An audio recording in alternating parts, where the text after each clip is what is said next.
नमस्कार विद्यार्थी मित्रांनो, तर नवोदय एंट्रन्स परीक्षेच्या मार्गदर्शिकेमधील आपण स्वाध्याय सोडवत आहोत। तर यापूर्वी आपण 1.1, 1.2 आणि 1.3 स्वाध्याय जो आहे तो व्यवस्थितरित्या सोडवला, त्यासंबंधी सराव प्रश्न सुद्धा बघितले।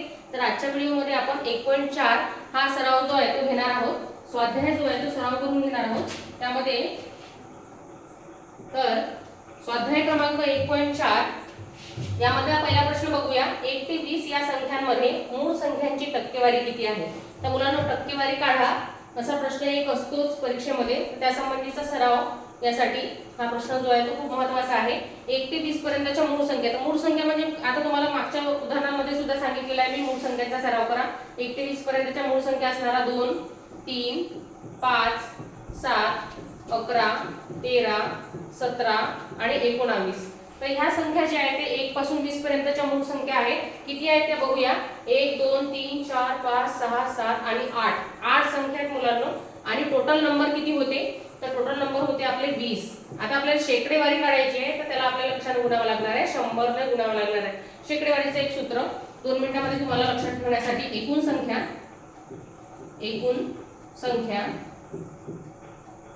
आणि वर घ्यायचं आहे मूळ संख्या। एकूण किती मूळ संख्या आहे, एकूण संख्या किती आहे आणि मूळ संख्या किती आहे गुणेला 100। तर अशा प्रकारे तुम्हाला सूत्र वापरात करू शकता तुम्ही, जर तुम्हाला मूळ संख्यांची टक्केवारी काढायची असल्यास। 20 पैकी आपल्याला 8 संख्या ज्या आहेत त्या मूळ आहेत आणि आपल्याला 100 ने गुणायचं आहे, कारण आपल्याला शेकडेवारी काढायची आहे। तर बघूया या ठिकाणी 20चा पाढा बनायचा आहे, 20 एके 20 आणि 20 पाचे 100। आता कोण कोण मुलं आहे मुलांनो, तर या ठिकाणी 8 गुणेला 5, एक नाही पकडला तर चालेल, 8 गुणेला 5 किती होतात, 40 होतात। म्हणून या ठिकाणी आपण 40 शेकडेवारी आलेली आहे। ऑप्शन नंबर 4 चौथा प्रकारचं 4 नंबरचं क्रमांकाचं उत्तर जे आहे ते आपल्याला आहे। नेक्स्ट पुढच्या प्रश्नाकडे जाऊया।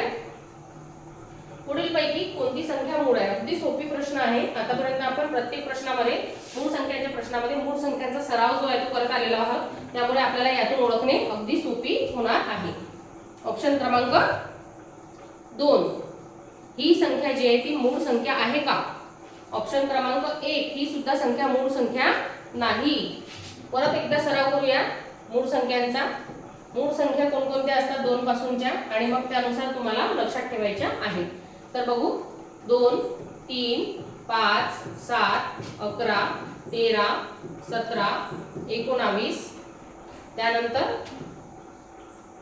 23, 29, 31, 37, 41, 43, 47, 53, 59, 61, 67, 71, 73, 79, 83, 89 आणि शेवटचा आहे 97। तर मुलांनो, अशा प्रकारे आपल्याला ह्या संख्या अगदी तोंडपाठ हव्या आहेत आणि यानुसार आपल्याला या पर्याय क्रमांकातून मूळ संख्या कोणती आहे ते ओळखायची आहे। मूळ संख्या म्हणजे जी संख्या ही 1 आणि स्वतःच्याच पाड्यामध्ये येते। पर्याय क्रमांक 2, पर्याय क्रमांक किती आहे मुलांनो, 2 ही संख्या काय आहे, मूळ संख्या आहे। तर बघूया, लक्षात ठेवा, मूळ संख्या जर पाठ असल्या तर नक्कीच तुम्हाला प्रश्न सोपे वाटतील। त्यानंतर बघा, पुढच्या संख्यांमध्ये सुद्धा मूळ संख्यांविषयी काहीतरी विचारलेलं आहे, वाचूया प्रश्न। तुम्ही तुमच्या नोटबुक मध्ये सुद्धा सोडवा। 2 मूळ संख्यांच्या गुणाकाराने मिळणारी पुढीलपैकी सर्वात लहान संख्या कोणती। तर मुलांना 2 मूळ संख्यांच्या गुणाकाराने, आता बघू शकतो आपण, सर्वात अगोदर आपण बघूया मूळ संख्यांच्या गुणाकाराने 32 आहेत। तर 32 कोणाकोणाच्या गुणाकाराने येणार, 8 गुणेला 4 केले तर आपल्याला 32 मिळणार, किंवा 4 गुणेला 8 केले तर 32 मिळणार, आणि हे दोन्ही मूळ संख्या नाही। त्यामुळे पर्याय क्रमांक आपला ऑप्शन नंबर 1 किंवा पर्याय क्रमांक 1 जो आहे तो काय झालेला आहे, चुकलेला आहे, आपण त्याला कट करू शकतो। आता दुसऱ्या ऑप्शन मध्ये बघू, 33 आहे। मुलांना 11 गुणेला 3 केले किंवा 3 गुणेला 11 केले, या दोघांचा गुणाकार केला तर आपल्याला किती मिळणार आहे, उत्तर 33 मिळणार आहे। आणि विशेष म्हणजे हा 11 आणि हा 3 सुद्धा काय आहे, मूळ संख्या आहे, म्हणून ऑप्शन क्रमांक 2 आपलं उत्तर आहे। त्यानंतर आणखी काही खाली दिलेले आहेत ते सुद्धा आपण करू शकतो।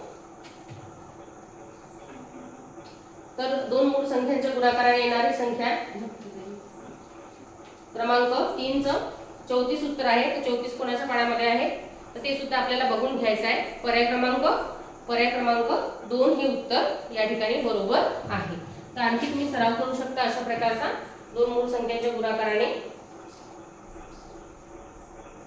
तर या ठिकाणी आणखी काही जणांचं म्हणणं असेल की ही जी 35 ही संख्या आहे तर ही सुद्धा काय आहे 2 मूळ संख्यांच्या गुणाकाराने येते. तर हे 35 सुद्धा उत्तर मुलांना बरोबर आहे, कारण 7 गुणिले 5 ह्या दोन्ही मूळ संख्या आहेत, त्यामुळे 7 5 35 होतील. या ठिकाणी पर्याय क्रमांक 4 सुद्धा येऊ शकतो. तर असे प्रश्न जे आहेत ते आपल्या नवोदय परीक्षेमध्ये जर आले तर तो जो प्रश्न एक तर रद्द होतो किंवा 2 ऑप्शन मध्ये गोठलेला असला तर त्यांना मार्क्स सुद्धा दिले जातात. या ठिकाणी पर्याय क्रमांक 2 सुद्धा बरोबर आहे. 11 गुणिले 3 आणि पर्याय क्रमांक 4 मध्ये 7 गुणिले 5 किंवा 5 गुणिले 7 हे दोन्ही मूळ संख्या आहेत. तर गुणाकार जे आहे ते व्यवस्थितरित्या करायचा आहे. तर दोन्ही मूळ संख्यांच्या गुणाकाराने आपल्याला घ्यायचे आहेत. त्यानंतर बघू पुढील पैकी कोणती संख्या मूळ संख्या आहे. परत मूळ संख्यांवर प्रश्न आला, परत मी तुम्हाला सराव सांगणार, परत तो सराव होणार. त्यामुळे आपण मूळ संख्या 27 ही मूळ संख्या नाही. मूळ संख्या म्हणजे काय पुन्हा एकदा सांगते, जी संख्या ही एक आणि स्वतःच्याच पाड्यामध्ये येते त्या संख्येला मूळ संख्या म्हणतात. तर 27 या संख्यांचे अवयव जे आहेत ते आपण पाडून घेऊ. 1, त्यानंतर 3, त्यानंतर अजून कोणाच्या पाड्यामध्ये येते 9 आणि 27. अजून असेल 57 सुद्धा आपण वेगवेगळ्या पाड्यांमध्ये येतो. 77 सुद्धा 1, त्यानंतर इथं 7, 11 आणि 77 या पाड्यांमध्ये येतात. 97 1 आणि 97च्याच पाड्यामध्ये येतात, कारण ही मूळ संख्या आहे. म्हणून ऑप्शन नंबर आपलं काय आहे 4. ऑप्शन नंबर 4 जे आहे ते उत्तर आहे. 57 ही मूळ संख्या नाही, ती 3च्या टेबलमध्ये सुद्धा येते, कारण 5 आणि 3 5 आणि 7 जे आहे ते 12 होतात आणि ते 3च्या पाड्यामध्ये येतात. म्हणून ऑप्शन नंबर 4 हे उत्तर आहे या ठिकाणी. त्यानंतर पुढच्या प्रश्नाकडे जाऊया. तर सगळे मूळ संख्या जे आहेत ते पाठ असायला हव्यात. बऱ्याच मूळ संख्यांचे प्रश्न या आपल्याला 1.4 मध्ये स्वाध्यायामध्ये दिलेले आहेत. जर 36490 36490 या संख्येत 4 आणि 9 यांच्या स्थानाची अदलाबदल केली तर येणारी संख्या व मूळ संख्या यांच्यातील फरक. पुन्हा फरकचा प्रश्न आला मुलांना. फरक म्हणजे वजाबाकी, अंतर म्हणजे वजाबाकी. सर्वात अगोदर प्रश्न समजून घेऊया. 36490 यामध्ये या 6 आणि 9 या संख्यांची अदलाबदल करा म्हणते. अदलाबदल कशी करायची बघूया. ही एक मूळ संख्या, याला म्हणायचं मूळ संख्या. मूळ संख्या, मूळ संख्या म्हणजे मूळ संख्या अगोदर असणारी संख्या. ही काही मूळ संख्या नाही आहे. मूळ संख्या अगोदर आपण काय शिकलो, जी संख्या 1 आणि स्वतःच्या पाड्यामध्ये येते त्याला मूळ संख्या म्हणतात. परंतु मूळ संख्या म्हणजे कोणतीही अदलाबदल न करता असणारी ओरिजिनल संख्या, त्याला या ठिकाणी मूळ संख्या म्हटलेलं आहे. बघा या ठिकाणी काय सांगू शकतो आपण, 3 9 4 6 आणि 0 या 6च्या 9च्या जागेवरती 6 ला ट्रान्सफर केला आणि 9ला 6च्या जागेवरती ट्रान्सफर केले, याला म्हणतात अदलाबदल करणे. आता ही जी मिळाली याला नवीन संख्या मिळाली. आता याचं काय करायचं, आपल्याला फरक काढायचा आहे मुलांना. फरकसाठी आपल्याला वजाबाकी करावी लागेल आणि वजाबाकी करताना मोठी संख्या वर लिहायची आहे.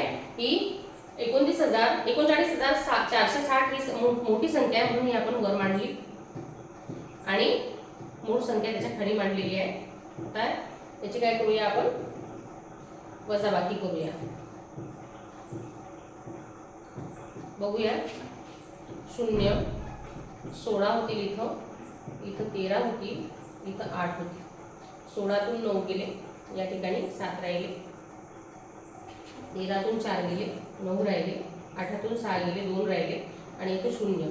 2970 एवढं उत्तर आलेलं आहे. तर अशा प्रकारचा आणखी काही प्रश्न आला तर तुम्ही स्वतः सोडू शकता. ऑप्शन नंबर किती आलेला आहे मुलांनो, 1. 2970. तर आणखी एक प्रश्न तुम्हाला सरावासाठी देते मी.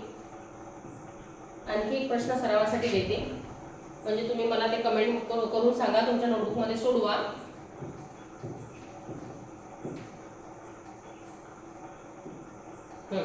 या संख्येमध्ये 4 व 3 या संख्यांची अदलाबदल करून म्हणजे तुम्हाला ही मूळ संख्या प्राप्त झालेली आहे, ही मूळ संख्या आहे आणि अदलाबदल करून नवीन संख्या प्राप्त होईल, जशी 6 3 5 4 2 ही नवीन संख्या मिळाली. यातील फरक सांगायचा आहे मला. यातील फरक किती, प्रश्न समजला असेल. 64,532 यामधील 4 व 3 च्या अंकांची अदलाबदल करून नवीन मिळणाऱ्या संख्येशी मूळ संख्येची अंतर किती, असा प्रश्न जर आला तर तुम्हाला हा प्रश्न सोडवायचा आहे आणि मला कमेंट मध्ये उत्तर सांगायचं आहे. त्यानंतर पुढच्या प्रश्नाकडे जाऊ. पुढीलपैकी कोणती संख्या ही संयुक्त व विषम संख्या देखील आहे? मुलांना दोन आपल्याला अटी आहे, ती संयुक्त पण असली पाहिजे आणि विषमही असली पाहिजे. आतापर्यंत आपण मूळ संख्या अभ्यासल्या. आता संयुक्त संख्या म्हणजे काय, जी स्वतःच्या सुद्धा पाड्यात आहे आणि इतरांच्या पाड्यामध्ये सुद्धा आहे.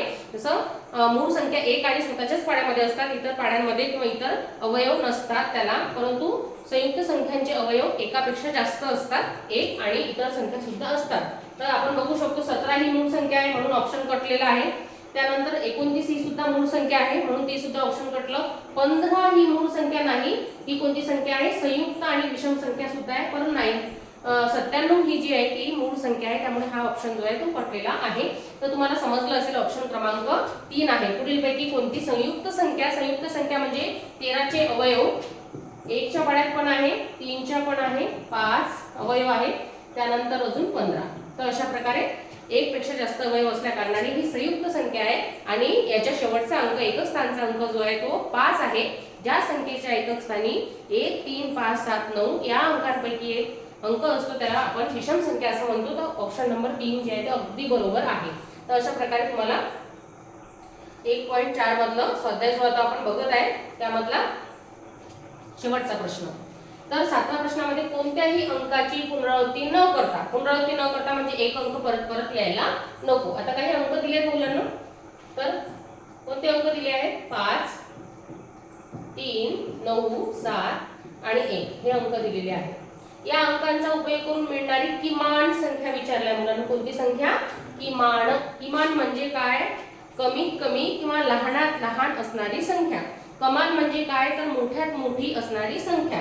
तर किमान संख्या बनवायची आहे, त्यासाठी आपल्याला मी बऱ्याच वेळा तुम्हाला उदाहरणांमध्ये सांगितलं, कमाल संख्या बनवताना, कमाल म्हणजे मोठ्यात मोठी संख्या बनवताना उतरता क्रम लावायचा आहे आणि किमान संख्या बनवताना आपल्याला चढता क्रम लावायचा आहे. किमान संख्या बनवताना या अंकांचा आपल्याला चढता क्रम लावून लहान संख्या 1 3 5 7 आणि 9 हे अशी असणारी संख्या 1 3 5 7 9 ऑप्शन क्रमांक 3 दिलेला आहे. 1 3 5 7 9 13,579 ही संख्या जी आहे ती अगदी बरोबर आहे किमान संख्या. तर तुम्हाला उदाहरण समजलं असेल. अशा उदाहरणांचा सराव जो आहे तो आणखी करा तुम्ही. त्यानंतर पुढचा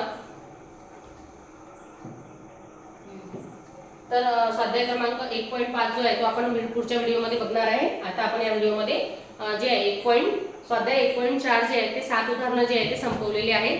नक्कीच तुम्हाला समजले असतील. अशा प्रकारे सराव करा. धन्यवाद.